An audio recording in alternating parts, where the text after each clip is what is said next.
Hola amigos, it's Lin this. Welcome to back my channel or welcome to my channel. Nice to meet you guys. I guess why you're watching this video is you're interested in working holiday or you struggle to find a job on working holidays, or you came from my Instagram. Every reasons welcome and thank you for coming. Let me introduce myself first. I'm Rin. I came back to Japan 2 weeks ago from Australia. I had been in Byron Bay and Melbourne for 11 months. Yeah, and since I started Instagram seriously a month ago, I got lots of followers, and it was quite surprise for me because I didn't expect it that it would be a demand for my experience and they might be beneficial and useful for someone. So I decided to share happy. So also thank you so much for your warm comments, DMs, likes, followers and support. I truly appreciated your supportive encouragement. Thanks to your support, I felt much better to start posting on YouTube.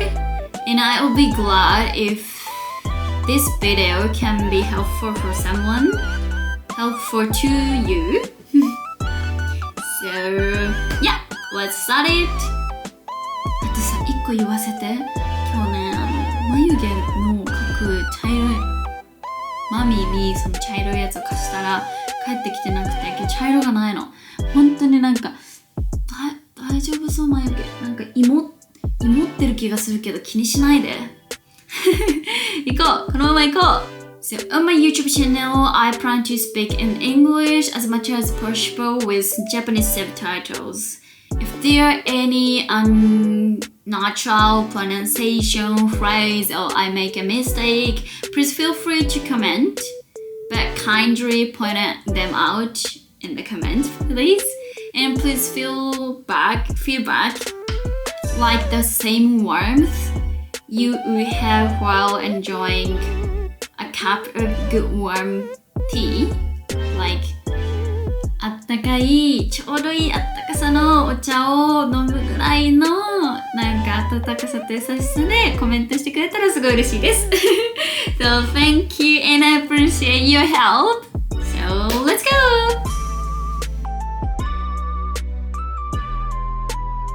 リンコロリン So now let's dive into the topic of job hunting during the working holiday.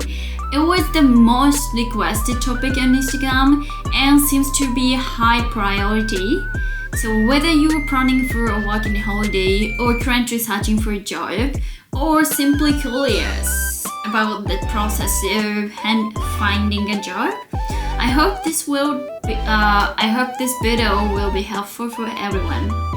So I have experience working at Korean-owned sushi restaurant, Australian-owned sushi restaurant, as well as Chinese-owned Wagyu beef shop, and cake shop and variety stores. So some of these experiences were short-term while others were long-term. I also have experience working on farms, but I'll save this discussion for another video because it's kind of complicated and long story. So I think the way I search for job may vary from person to person. If there are any points that seems like useful to you, I encourage you to give it a try. At the end of this video, I not only share key points for job hunting, but also important aspects for daily life. So please watch until the end.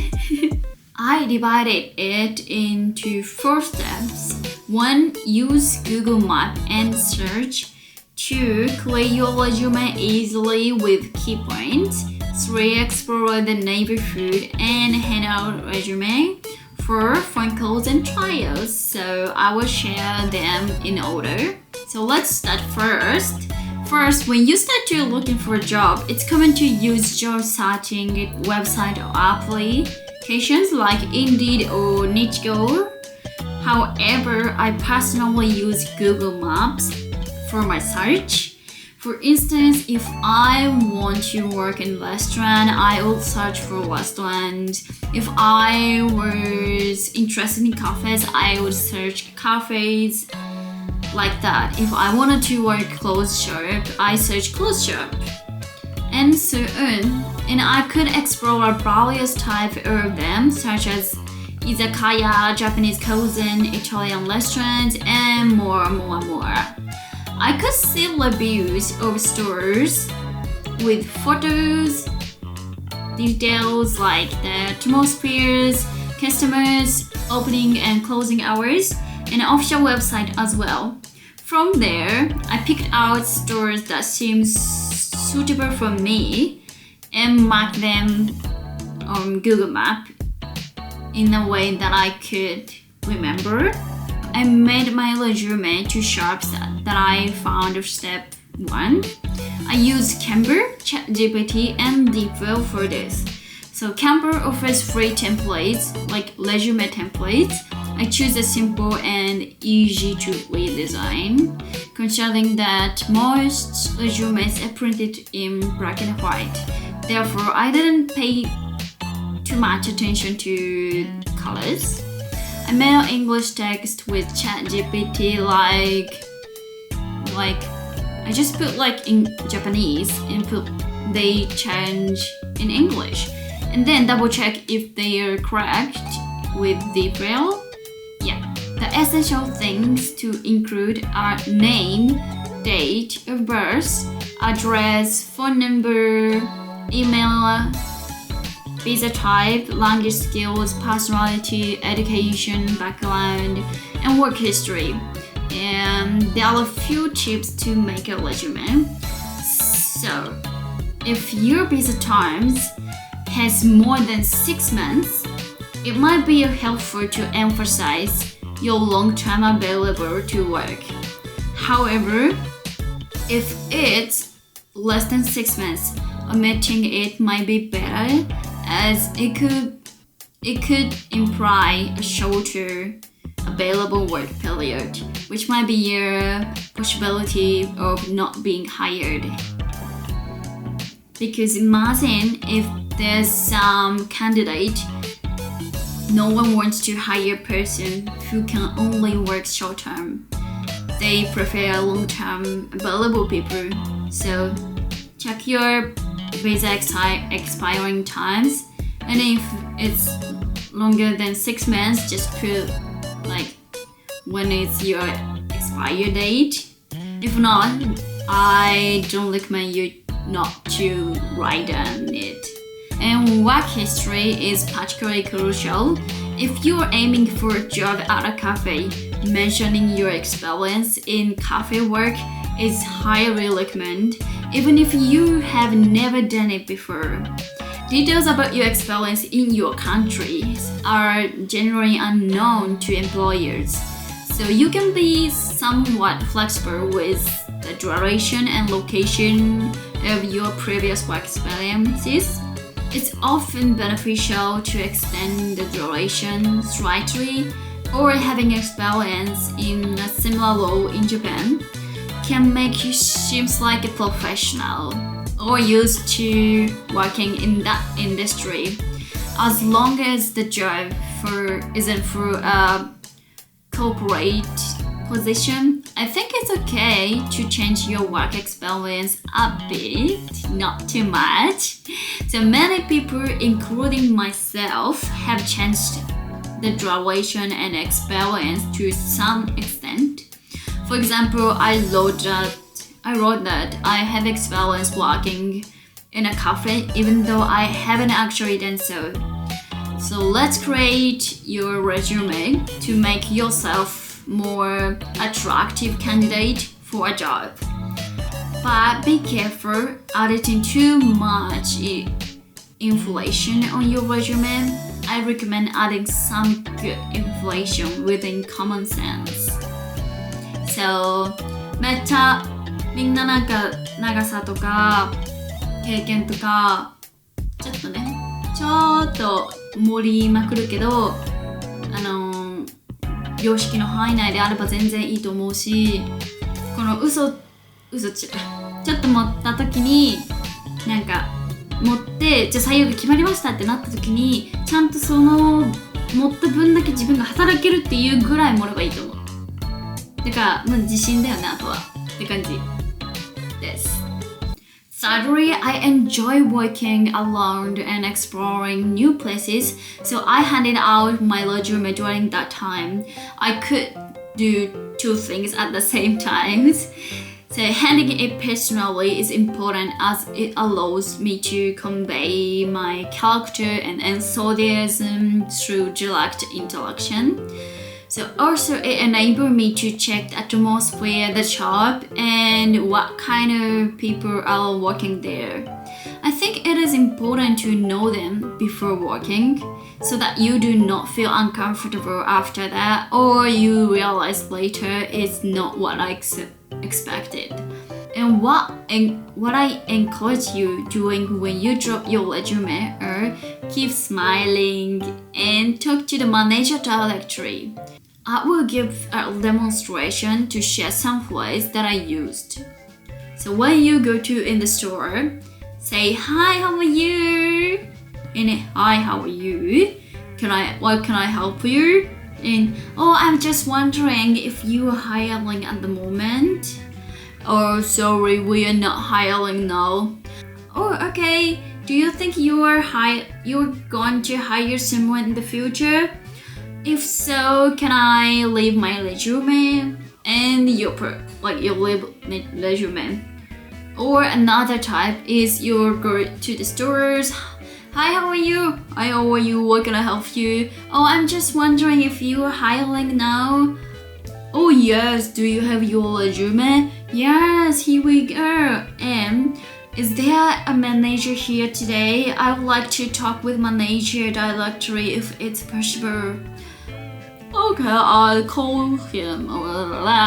And hi, how are you? Oh, hi, how are you? I'm really nice to meet you. I'm Don. Nice to meet you. I'm looking for a new job, and I like to work here because I like this cafe, or I love coffees, or I have experience working at restaurants. And here's my resume. I have experience, blah blah blah. I speak English, Spanish, Japanese, and I'm available from that times. I can start work immediately. And yeah, thank you so much for your time. See ya. See you soon. Like that. So you see, I was super smiling, super high. No, so not super high, but like super good, positive, good energy. That's the key. And this is the common situation, I guess. So finally, first phone calls and trials. So after you drop your resume, companies typically contact you a text or a phone call. So I always make sure to answer the phone whenever possible, and especially after dropping my resumes. When I receive a call or text, I always ensure to greet appropriately. Greeting is common sense in the world. And once a Japanese person started working at the same place as me, I initially thought, she was a good person. However, my coworker from other countries asked me if she was a good person or not, because she never greeted them. She only responds when someone talked to her. Even when she started working, she didn't say hello or hi, how are you, or ask how they were. So they understand that she wasn't good at English, but it wasn't just about English. I completely understand that she's nervous, shy, and has some difficulties with English. I also have difficulties with English, and sometimes it's hard to keep speaking in English. So I know the feeling, I really know, but I encourage you to try to greet people because it's one way to communicate. whether you were alone or new abroad, it's crucial for making a friend. Additionally, if there's anything I don't understand, I don't hesitate to ask for clarification. It's normal not to know what to do, so I ask questions like, oh, what should I do? Or can I blink it? Or can I do that? Or what does it mean? I believe that worst thing is not doing anything at all. No greeting, no asking, no attempt to understand, and no effort to study. So I emphasize it's hard, but just give it a try. I'm always on your side, and if you try, there's always someone who cares about you. So don't be afraid. So what I want to tell you the most in this video is that greetings are incredibly important, regardless of the situation. They form the foundation of human relationships. Casual communication like, oh, hi, how are you? Or see you later, have a good day. As well as expression of great gratitude or apology are essential, like, oh, thank you so much, or oh, sorry for that. So this holds true in Japan, and it's common across the world. So keep smiling and greet well. So thank you for watching until the end. If you found this helpful, please click like button. I will continue to YouTube our working holidays, study abroad, cultures, or what I do, or what I will do in the futures as one of my main platforms. So I would appreciate your follows and supports. If you have any questions or requests that you want to know, so please feel free to comment. And you can also find posts about daily life on my Instagram, so please come and visit me. Yeah. 初めてこうやって英語で全部英語で YouTube を撮ったんですけど、何か皆様にとってこう助けになっていればなと思います。なんかわかんないことだったり、もっと知りたいとか、仕事のことでもワーホリのことでも留学のことでも何でもいいので、もっと知りたいなと思っていることがあったら気軽にコメントしていただければコメント返しますし、それをもとにどんどん YouTube の動画を上げていければなと思ってます。So thank you so much for everything. See you in next video.